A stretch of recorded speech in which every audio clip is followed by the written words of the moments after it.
Merci à vous. Ambulos. Ouais. Ça va? Kitoko. Dans on les gaboué, donc docteur Hugues Malongi, a CPLP Patrick Balcon, a CPLP Gomon AOP, les gaboué. Keba, on mais ça, mais. Que nous sommes ensemble, que nous sommes placés, bien sûr, dans le giron de médias congolais. Vous le savez que la RTG est bien placée. La radio-télé du groupe L'Avenir vous salue avec plaisir. Merci encore une fois de nous faire confiance. Bienvenue à ces nouveaux numéros de Succès de Stars, votre émission de la chronique culturelle. Merci de partager ces bons moments de la télévision ensemble comme tout le samedi. Ces nouveaux numéros qui s'annoncent avec plaisir et toutes nos excuses pour l'heure à laquelle nous commençons cette émission. Et vous le savez, c'est tous les samedis à partir de 10h juste, heure de Kinshasa, sur les antennes de la radio-télé du groupe L'Avenir. Bienvenue à toutes et à tous. Merci de nous faire confiance. On va commencer cette émission aujourd'hui, pas comme d'habitude, avec la rubrique Agenda culturel. Nous vous proposons aujourd'hui un artiste musicien. Lui, il nous a quittés un 23 septembre 1996. Et voici donc, à titre de rappel pour une mère information, un rappel d'événements, l'artiste musicien qui s'appelle d'Alliance Zintani. Mesdames et messieurs, très rapidement, nous continuons cette émission pour recevoir un autre invité. C'est monsieur, franchement, équipe d'un saut de notre soleil, trop fait tout yambaye. Bétanan, le logo pour moi.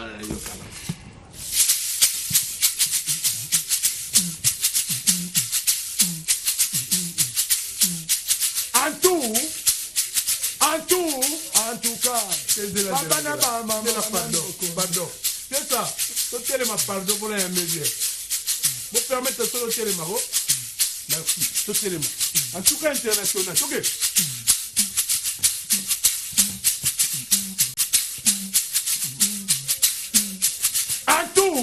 En tout cas.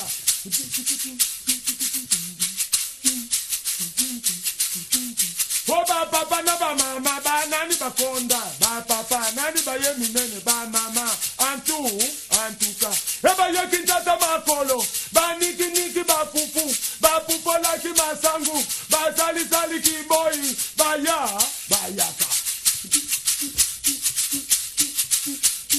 ba ye ni kola mintuka ba memeli biso kwanga ba ye koteka ba safu ba teka li biso mbatu e ba Congo.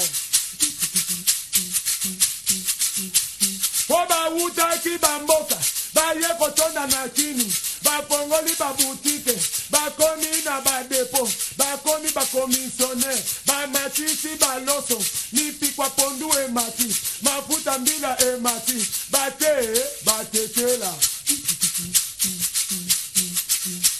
Oba wuta ki bamboka, ba ye kotonda na kini, ba teki mimbongo, ba pongoli ba boutique, ba komi na ba depo, ba nduki bomengo, ba tongi bimeuble, ba telema na ba liko, pona batala voisin musuri, ba swahili. O ba fraude ba bato, ba ye kotonda na kini, ba yenga na ville, ba teka kabwaka nzoto, ba tondi na rai, e ba mongo. Ba ye kotonda na kini, ba boti na tembe, ba tondi si Kinshasa, ba tondi si Wendaluku, Kinshasa tondi na wewa, Kinshasa kondi mulunge, baluba, en tout cas international, bienvenue papa. Vous avez un mystique, vous t'en parlez. Papa Tony Coco. Banana nous. Yom tozo ningisa na kini. Na ba émission kini ezame ya yo pe yokana. Oui, ya solo. Si kaboué, ngana les chèques ba journaliste. Na landa ngo. Na biso décoration image. Le dernier des chroniqueurs culturels na Mboko Longa. Parmi les chroniqueurs à Makasi opposant à Kati. Merci, ça me va droit, ok. Vraiment. Mais apparemment, il y a yebeli. Non, non, comité. Bon. Biso ne to omona. Yo o sala o ye batte mais biso to omona ne to oloba. Merci. Mais il a les fort. Vraiment. Let's nous sommes molé là yo. Merci. Betano li solo yo, loba ngo pina na miso batu. En tout cas international yé. On a ça nini vous comme na makambo yo. On a teka ba bombo ya solo. Tout ça va vix pour les belles personnes va mituna pour na yo. Ezaka nini? Bon, nga naza artiste comédien. Naza artiste comédien. Mais tu fais la comédie musicale. Donc la musique, la comédie au sanguissier. Naza nyonso, naza danseur, nazali musicien, nazali comédien. En plus, je suis dans la comédie musicale. Quand on dit bon, on a succès partout. Mais so, banze mose belé. Tola la mi pandi, poto tate. Voilà c'est bon marangai. Banzembo wana ezali banzembo wana soyo kana ezanzembo te. Wana eza ba flash ya banzembo nango ezoya. Donc nengo ki balu bezanzembo te ba flash.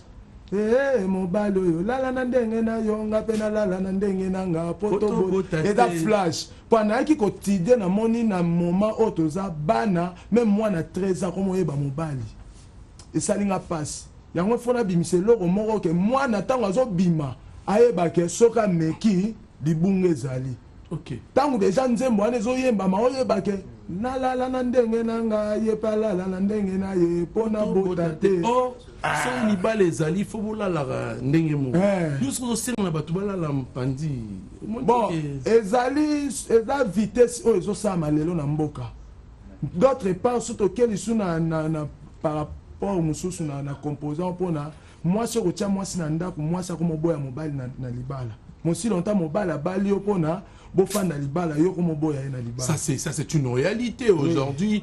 Bah jeune ebele ba bali avant na ba souci pe vraiment regretter. Moi c'est comme na libala on regretter na libanda o ya libanda on bula ko tangata. Am so pe vraiment bula na aponi na salabala ki et tout ça. Donc il y a vraiment ba réalité. Inconvénient na ngo sikoyo ezali ben première partie na ngona na yembi yango te bat ba ozwa ngo siko tango obima. Alors répondre na mutuno wanda osala nini pour tout le monde a rayoté to pesa papa molé mbote belé papa ni malemba to pesa mbote yena robo sanete yé mutu la musinga mais tango yembaka achaka ba image c'est-à-dire il y a deux images qui nous proposent celle qui est vétuste pardon oya kala blongo ma na kelo na oya sika tango zala kina na wenze na mo lipapa moko bu ya mystique lipapa sachet aussi marizaka ya nini yo bon sachet les da on a tira mbongo te on a teka ba bombo te na banda ko teka bombo donc nga naza artiste comédien na banda ko sala théâtre pa ya musée Jeff. OK. Kambala vérité. Ah oui. Bon, tant on a longwe pa na ye na kendaki kisangani na kisangani to na uti kisangani na koma na mbanda kana kutana kana na mama mokonzi, mama Olive Lembe. OK. Ayaka na bangadia dia balukuli bangalufa na mbanda kana salaka spectacle mo ezali grave. Oliaka bango. Donc na salaka pena spectacle. Oliaka bango. Na yembaka vraiment. Pe colonie. Nga naza mutabandundu yango na na mukongo me esprit toke siko eko sala tango ba sepela na nga deuxième voyage to nazonga mbanda kande gouverneur baende a sepela na nga azwaka ngai apesa nga musala na koma ko sala théâtre na mbandaka mais aki ko koma na moment moko ngala mwasi to zwaki ba rankine mwasi akumbaki nyonso akende na ona tikala mevi pour nous aimer mon boulot basi bon d'aller mon boulot te dans ba kunde comme la batu na vie bon moi si ataki liboso te moi ça atala pembeni amona moi mo kio to za na ngonde ko kio ke eba ete sima ni so lelo bia zongilo ozonga te la passe pour aller déjà bala comme mon bali na e donc comme à foyer na nga pe non na balité mais na fandi na obule na ndeni nzamba mais ton message est un message très important au pe sa jeunesse makasi mo pourquoi tu es un vendeur de bonbons, Nzamba Tombolio, tu vois. Et pour dire, tant qu'il y a la vie, il y a de l'espoir. Nzamba Tigaba a été. Je n'ai belé, on va décourager. Attends, on peut bien aller. Mais, tant qu'on a eu Équateur, on a tiré la vie, on a eu na talaki mimbongo eze belé na Kishasa. Mumbongo ni na rosala na préféré na teka bonbon. Parce qu'on a bonbon le rôle à talent, ils qui na kacha nzoto, yango talent ce que lelo est reflété. Dans mon talent les reflété na bonbon les comme les mususu otika so oteka bonbon bon nazo teka bonbon mais exacté le sune ezali pesi mutu abano chaye nga nazo teka mais bonbon comme na komo teka le symbole ga mais nazo teka le sous bonbon te ndenge ezali bon na comme na mbongo te mais le roi déjà vitesse on a zui so nzamba swinga lobby na kosunga pe bande ko mususu o ba za sima na mais même si vous avez un problème il paraît il faut tout le il paraît bon comme journaliste soit à confirmer soit dans l'information que nous takaki baluba banini tout ça nous avons pas problème la justice c'est bon lokuta so bino boloba baluba to baswahili bo baswahili baza batute baswahili pe baba congolais baluba pe baba congolais bongo bayaka oyo bayaka nga na yembi bauti bamboka basali kiboyi batake nga te bongo ekoma na tour baluba baya kotake nga est-ce que biso Congo biso mpe na mbasu mboko oui c'est effectivement na yebi po na somo na atu ba yebi ko la mituka ba memeli biso kwanga ba ye koteka ba pondu ba teki ba pilipili ba ye koteka ba nsafu mama ba tekeli biso mbasu ba ko bon ba yombe fallait pas pour nous yo suka kana ba bikolo ni fallait préciser pe moi ba mboka ngonenge ya moi ba yombe ba ramwe lo mo ba mi ade tout des fava c'est vous bité te bité où un bloc wala côté qui roté bon tant na yembi ba Congo ezotala déjà ba yombe nyonso so na yembi ba mongo ezotala ba ngala nyonso malheureusement on va finir cette émission avec toi parce que tout élément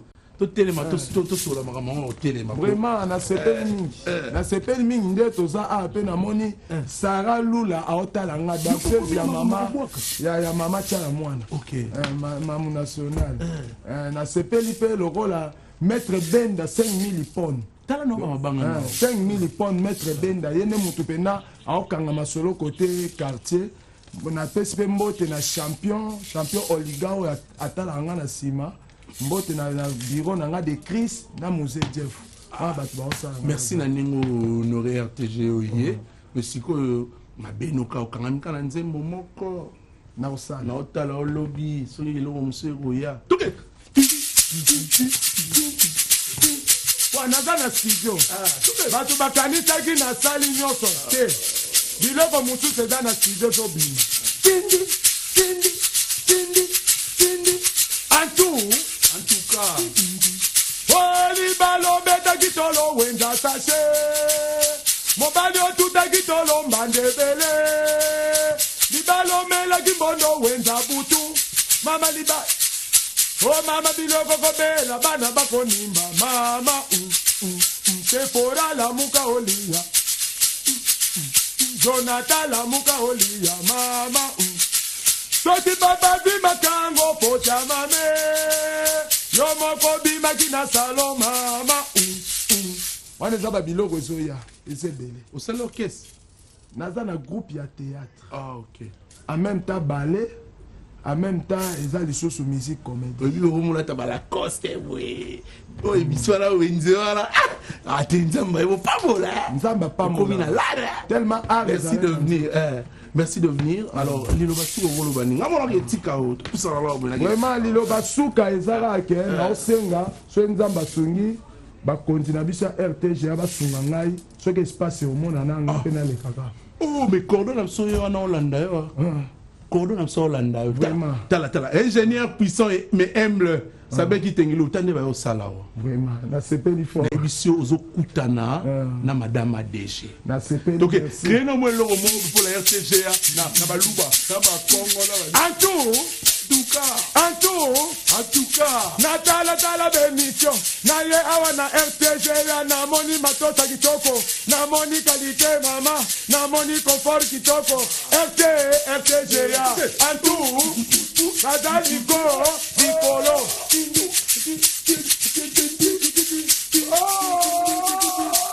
RTG ya non, merci. Je suis Kiwana. Merci. En tout cas. Niseke bazolela. Bula wana bakolo neko. Seke wana bakolo ebembe. Mukeba. Seke wana baza bakolo ndekwenegi. Tango mosusu motoyo. Yozo négligé. Fabrigas maestro Yalino. Bienvenue Wawa.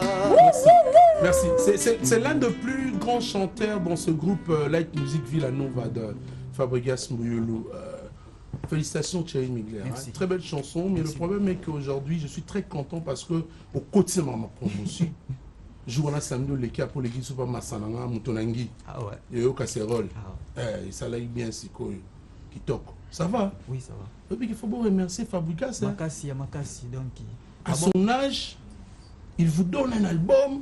Album est bêta. Ah! Makassi, so yako. Bah merci Ezebele, bah merci Ezebele. Puis ezaka ya bali bosote.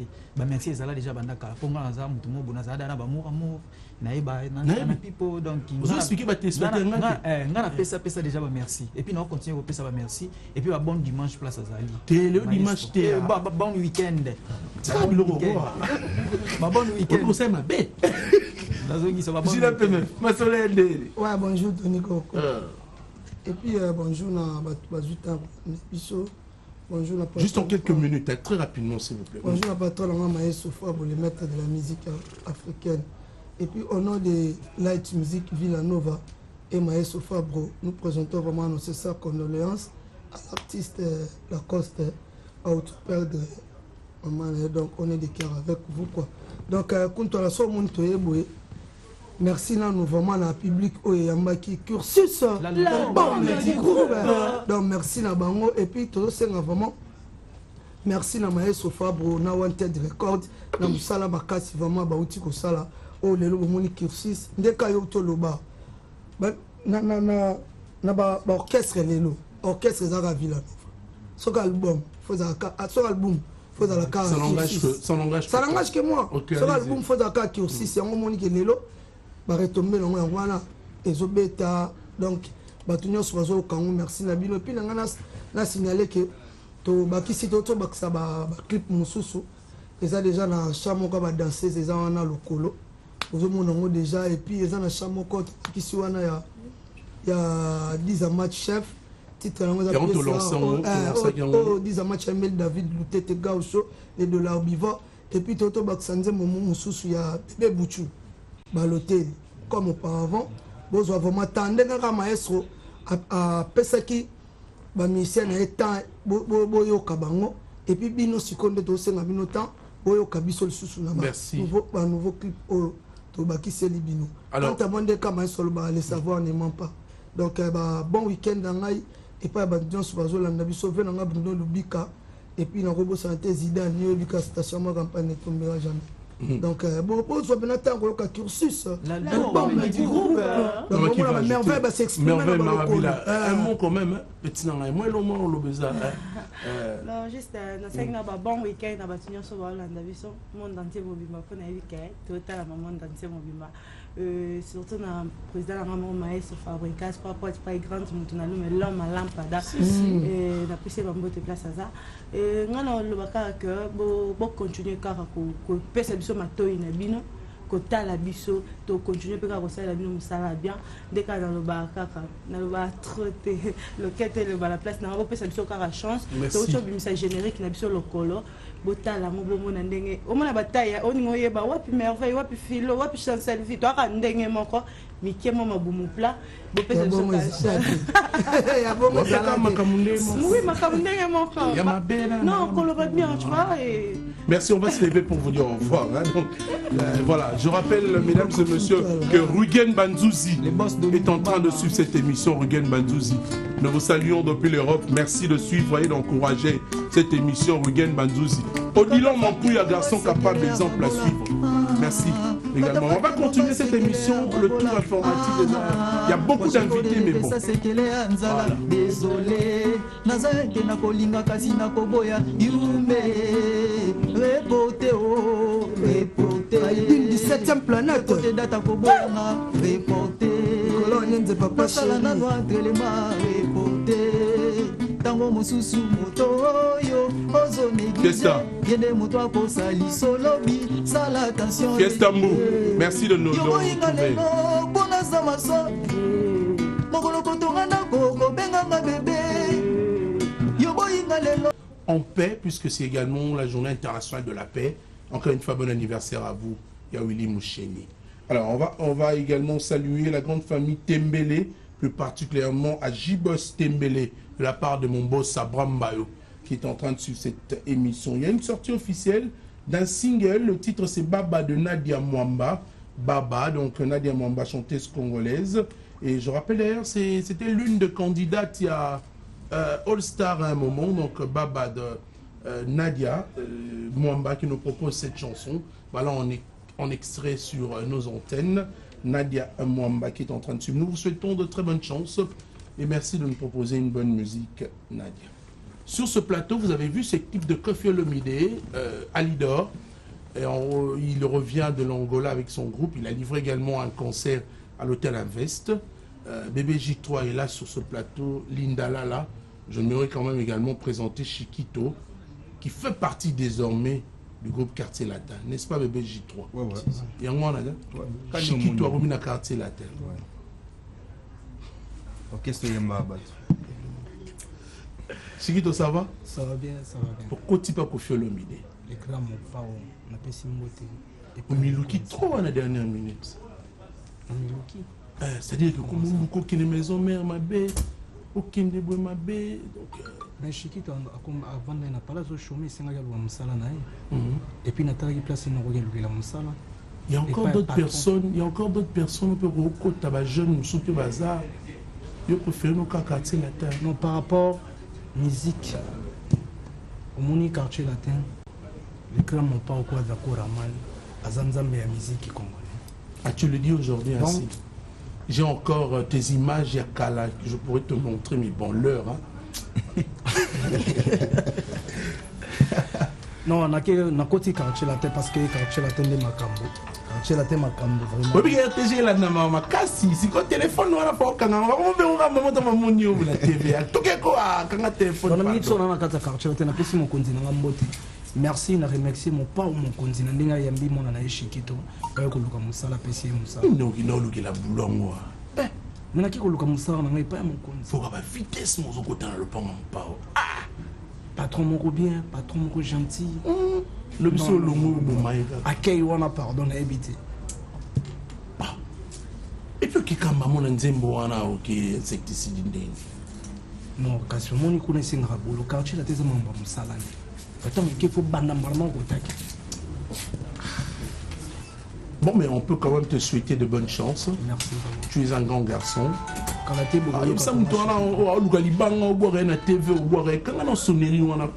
Bébé J3, bonjour. Bonjour. Comment tu vas, mon cher ami? Très bien, très bien. Qu'est-ce que tu peux ajouter comme actualité aujourd'hui? Bon, l'actualité, c'est que d'abord, on veut d'abord remercier Bana Luanda. En tout cas, prêtre à Luanda, André Milonga, Zapolo Kengi Navin.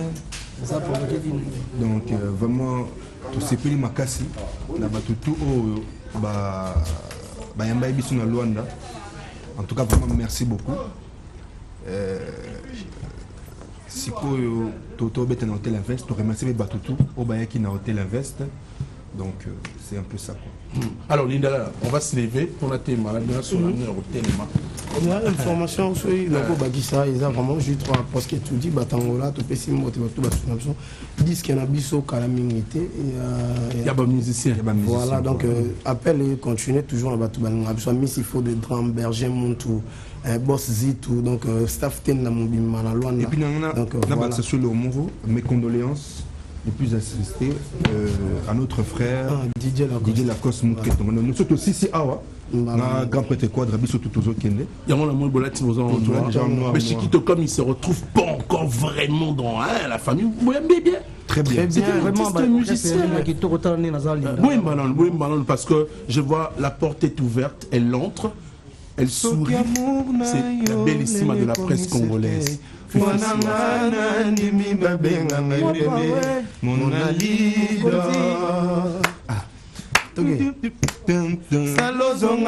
Salozonga na kodaye soki ozongi te okoyoka sangwa milelo. Oui, manze mona akangite. Comment bon maé gaga? Ah bon, ça va, merci beaucoup. Yomoto zalaki monsungi nangai. Yomoto zalaki monsungi nangai. Bamalera mopa ezalaki osila na lipeka na yo mama lia talande ngotambwisi nga makolo ngulu kilometre mibale nsima na yo. Merci de venir. Merci de venir. Vraiment, on a remercié Kevin Makambozo Talanga, Igor Mayambo et puis Georges Kaloum Talanga et puis Chaka de Koudinga, après très complet. za polo ke dinanga ke dinanga ve désormais on a la quartier latin ouais na minute oyo naza na kati ya quartier latin et puis na minute oyo naza na maki pendant une semaine nazo travailler no répertoire ya quartier latin kalaté bon moment na comment et puis Angelo Central chez qui tu es Angelo Central et puis Estelle Blanche non mais laissez-moi quand même saluer le président Sandra Kazadi ah oui ça c'est mon Sandra Kazadi Sandra Kazadi vraiment to sola ya kuzwa Sandra Kazadi la PC ba moti merci beaucoup à vous de venir dans le temps Didier Razolanda mon directeur ya toni nga la pesa la di Schengen mbote gota ça et puis Miss il faut des drums pour battre bien on va soutenir d'accord on va proposer un clip également pour vous, puisque c'est un transfuge également du groupe Quartier Latin International. Et il est passé également dans Wenge Musique à Maison Mère. Et il nous propose cet extrait du lancement de son nouveau générique. C'est Brigade Sarbati. Ah oui, Sarba. De retour, Brigade Sarbati, on a extrait, il y a Bokoko. Il y a Bokoko. Ma solo est normal, donc tu es on s'appelle la Batunion sur Benga Bayandoule et Lelo. Donc tu reporté Ndoule. Et comme samedi, week-end prochain, tu as la bonne et comme il a matongé, précisément place au répétaka. Donc on a battu la Bokoko et Tony. Donc d'ici la semaine prochaine, il y a intégralité, il y a un clip tout, na bêta bien. Donc, des génériques que tu as lancé, les fanatiques, tu as bonne musique, la force qui écrase, que je lui salue en passant mon leader. Donc, Minger, l'Obeza, tu as tenu en plein studio, tu as préparé single Morobman en décembre. Donc, quant à moi, je remercie Kaka Yann Nolo Masombo, le président Nolo Masombo, Makati Masombo. Donc, le producteur qu'on appelle si Bambote na Matia Kembi, on appelle si bon week-end à Sofia Mbumba, on appelle si bon week-end à PDG Bradio Assong, à Yvonne, et puis Chico Luzongo, Maître Ali Fantôme, CG Didier, et puis na secteur Mobimba Njili, na Bossanité Baya, Déclare Siso, Papa Gauthier. Merci beaucoup. Alors, on va parler de Robinho Mondibou. Bonjour Gonzalo Joe, ça va? Ouais, bonjour Tony. L'actualité à l'homme actuellement qui est en train de nous donner de la bonne musique, Robinho Mondibou. Merci par commencer ma piste, non, merci parce que vous soutenez déjà l'album Noir et Blanc. Parce que moi d'ordre mon concert ben Mikolo tout ça bien tout en noir et blanc. Donc couleur où accompagner biso album où accompagner biso dans de différentes cérémonies par couleur pour y mon grand poète Martin Luther King. Azalaka na rêve que un jour amona ke ba noir ba vanna ba blanc et puis on auto vivre le lot ngai noir na vanna Robinho Mondibou. Donc na yo ça ba fan na biso tout base la album Noir et Blanc.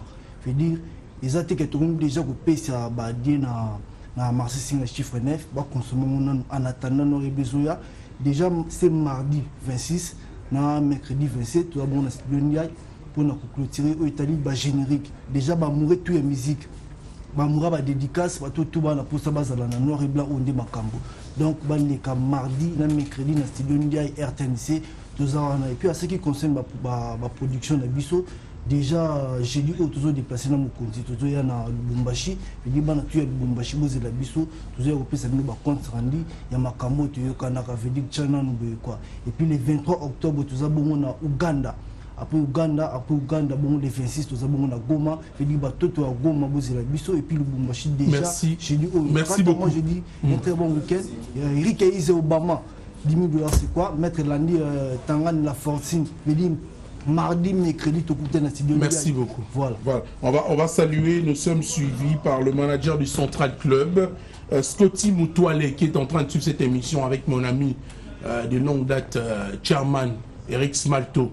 Merci à vous de rester fidèles sur nos antennes, en train de suivre Succès des Stars également. Il y a des démos Passa, mot de passe. Merci à vous.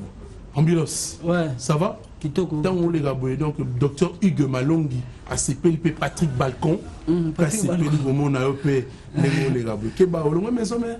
Non, on a maison mère, il a charge à ma caméra. On a maison mère, on a annoncé, ok.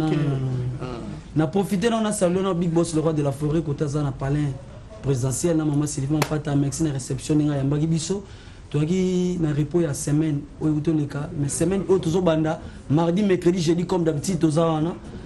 Docteur Hugues Malongi, les fidèles de Werason, tout Bazolanda Ngai, na lobby na Chico Koko na Matadi, Azolanda, Chichika va faire des millions, ton un système à 7 jours au ballon. 7 jours de la semaine, Bilenga Wera Bineya, ebulema ebulema esi ekomaki kala bazoyeba te esi eye kovere musa titika yemba faire des millions napesi bana tu ya ngiringoto mbote bana monga fula kindele makala bazolanda ngai mes condoléances na kiriki fondende Joli Toulouka Rodian Botamba bon Jean Obamba merci beaucoup la pomme de main tozawana charge otangisa mwana kelasi mibali balinga kotombola atombola matisakitisa ma ngechemene mama leli no wala succès bele napekisaki Cynthia ayokaka teki ndumba makasi ozosala na vie Cynthia. Voilà, merci beaucoup Ambulance. Je profite de l'occasion à travers ces cris également, à travers ton habit, pour présenter mes condoléances à Didier Lacoste Mukentonga qui a perdu depuis le 11, vous savez, sa maman, et le corps qui sort déjà aujourd'hui, et elle sera enterrée demain, la maman.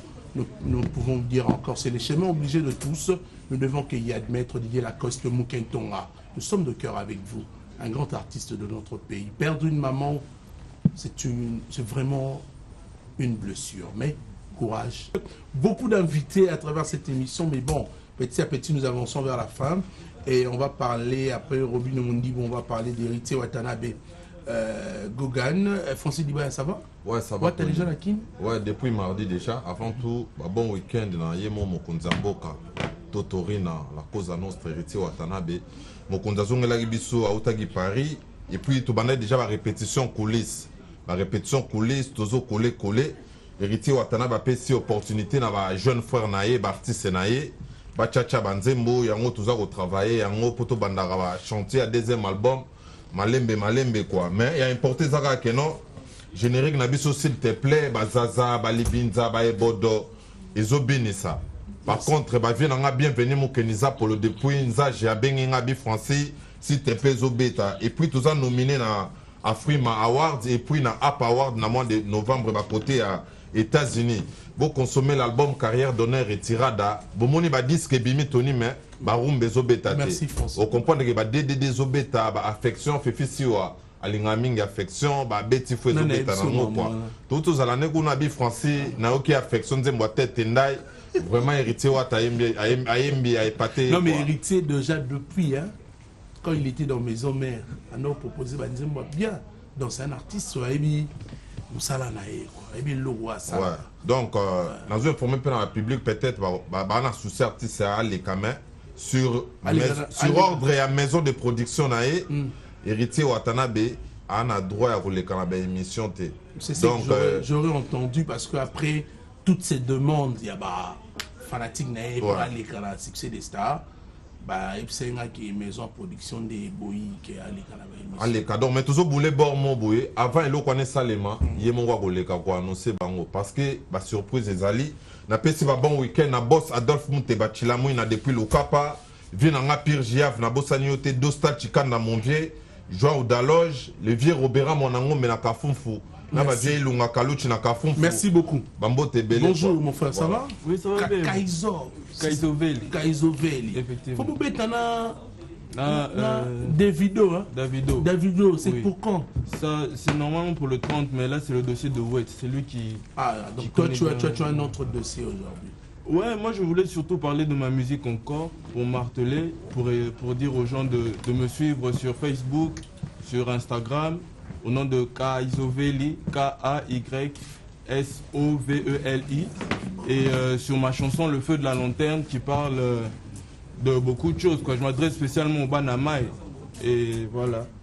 Alors, ouais, donc c'est le clip que nous avons l'habitude de suivre hein, et sur nos antennes. Effectivement. En attendant que Davido Anaya au Fierboulaye, Madame Sovo Fierboulaye sera commis. Voilà. J'aimerais saluer aussi Vanessa Electrica, Ketsakabangi, Steven de Royal, je te salame, Limete Kingaboa, ça c'est là où j'ai grandi, Limete Salongo aussi, Maître Tramo, je vous salue. Merci beaucoup. Et voilà. Hein? Ah, la musique est comme sur ma belle. Ah, et bien, Nassandé. Vraiment. Pada, ça va? On va parler de monstre d'amour Félix Oazekwa, représenté par Pada ce matin. Boni. Ouais, bien, mon vieux Tony Koko, toi là, vraiment.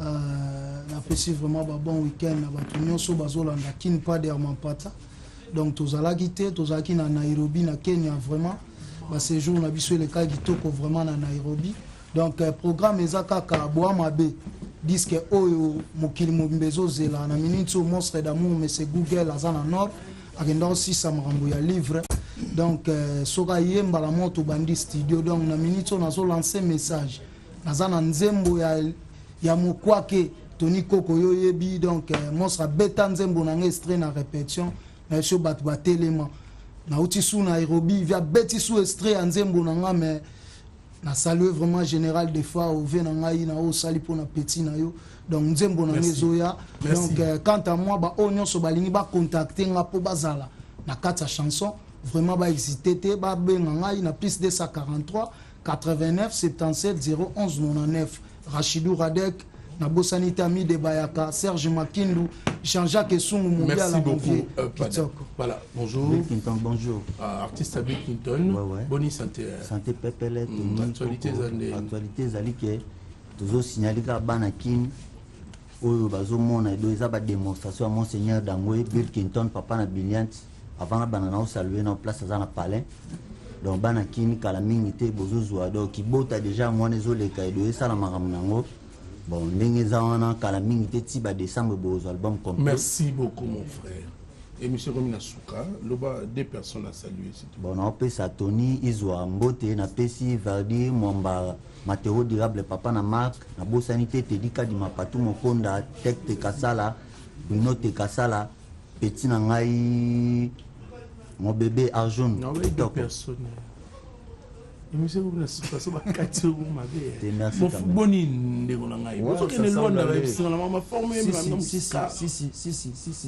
rien à dire, rien à commenter. Tony Koko Kuntwala, World, RTGA, World. Vous comprenez, ma Mikolo, Toula Tabou, Tande Che, Tande Sali, Mingi préparation à Luanda. Préparation à Luanda, Tony Koko Kuntwala, Bana Luanda, Bilambeza Gaïfo Takukati, Tozoya Luanda, Tande Nalati. Aux autres points, dans haut Dada Weston, toute la ville en parle. Moi, on va boire en foule, ma mère, le balogo. Attends, je veux vous accompagner. Je vous accompagne. Tony Koko Kuntwala, Lolo Mika, maman. Merci, Luanda. Moussambaki, Moussambaki. Na Luanda. Adolphe Mouté, Bachila Mouina.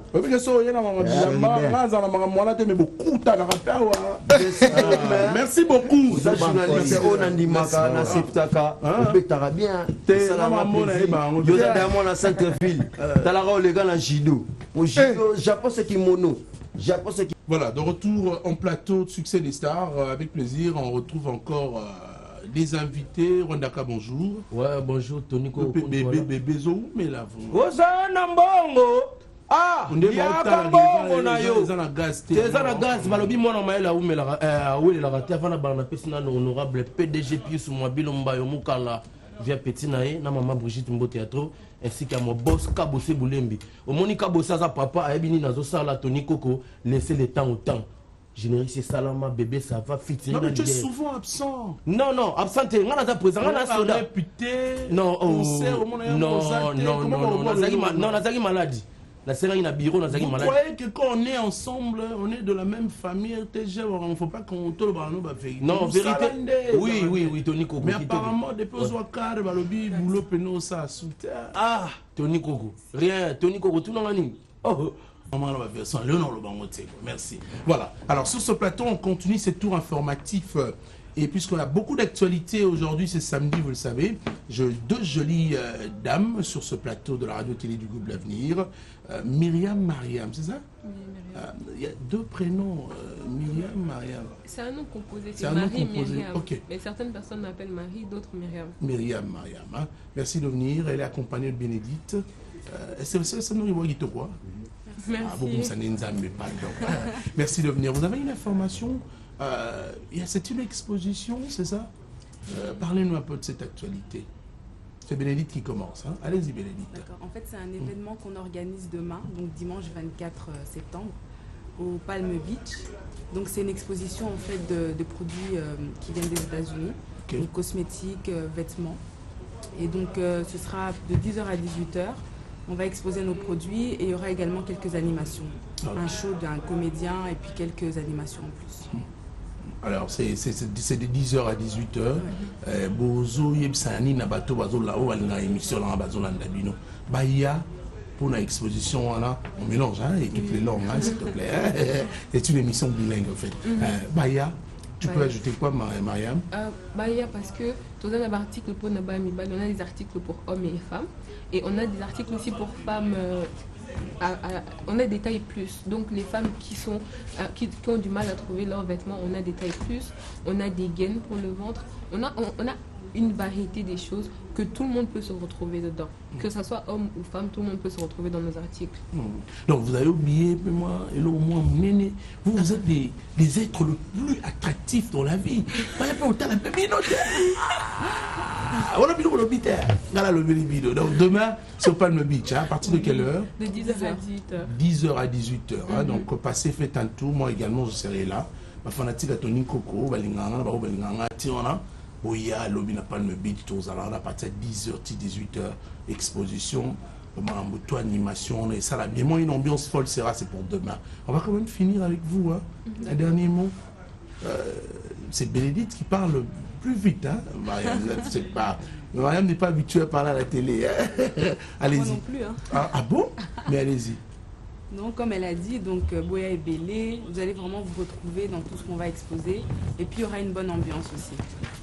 Donc on vous invite vraiment, les mamans, les papas, les jeunes filles, on vous invite.